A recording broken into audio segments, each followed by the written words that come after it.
Hello everyone and welcome to Metagame Mastery, looking at Dominaria previews and the infinite turn combos that have come out this week.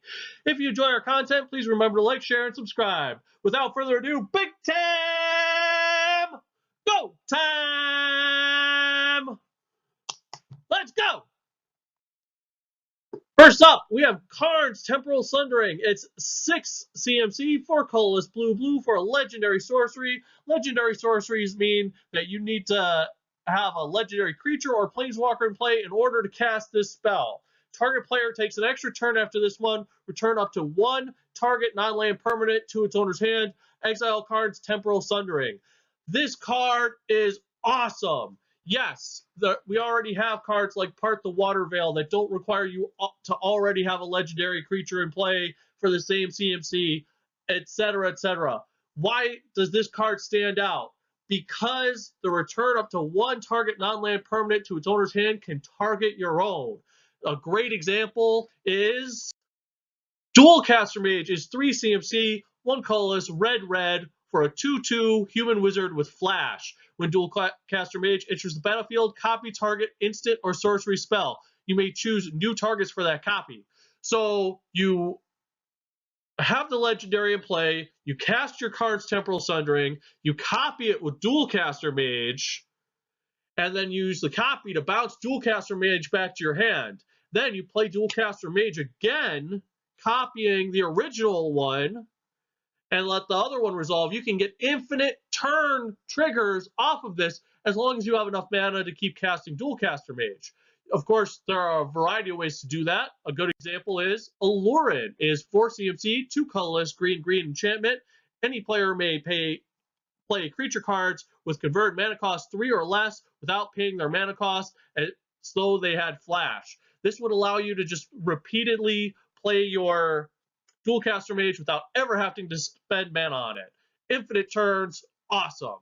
But there's also a very familiar card with very familiar shenanigans that is standard legal right now. You're probably familiar with Paradox Engine. It's 5 colorless mana for a legendary artifact. Whenever you cast a spell, untap all non-land permanents you control. This thing with mana rocks can make it so that you can cast your Dualcaster Mage, or if they happen to come out with some sort of Dual Master or Dualcaster Mage equivalents, you might even be able to do this entirely in standard. Infinite turns. If that's not broken enough to make you pay attention to Dominaria, I don't know what is. Next up, we have Time of Ice. It's 4 CMC, 3 colorless and blue for an enchantment saga. When you put the first 2 lore counters on it, you tap a creature an opponent controls. It doesn't untap during its controller's untap step for as long as you control Time of Ice.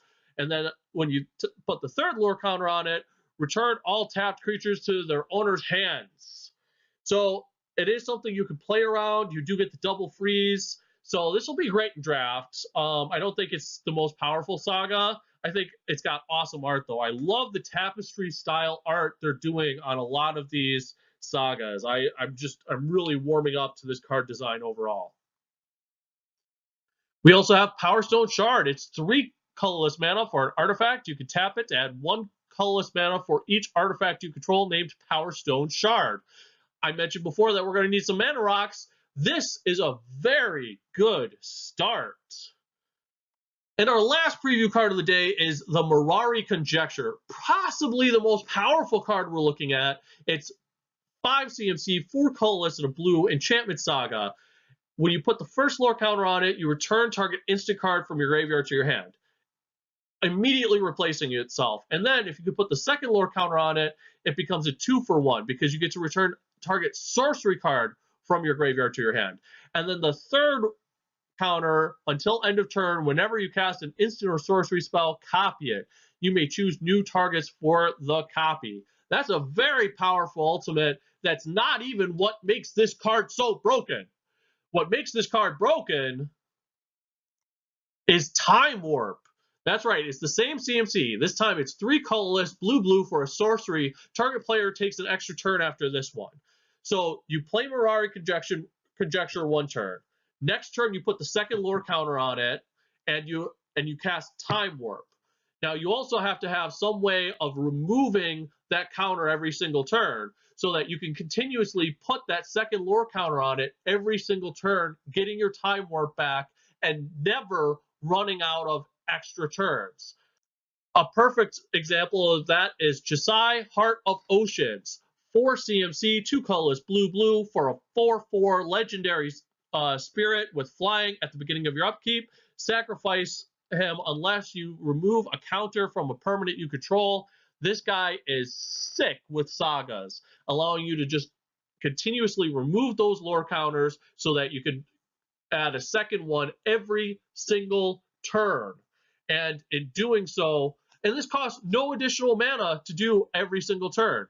This is super powerful and yet another infinite turn combo for EDH.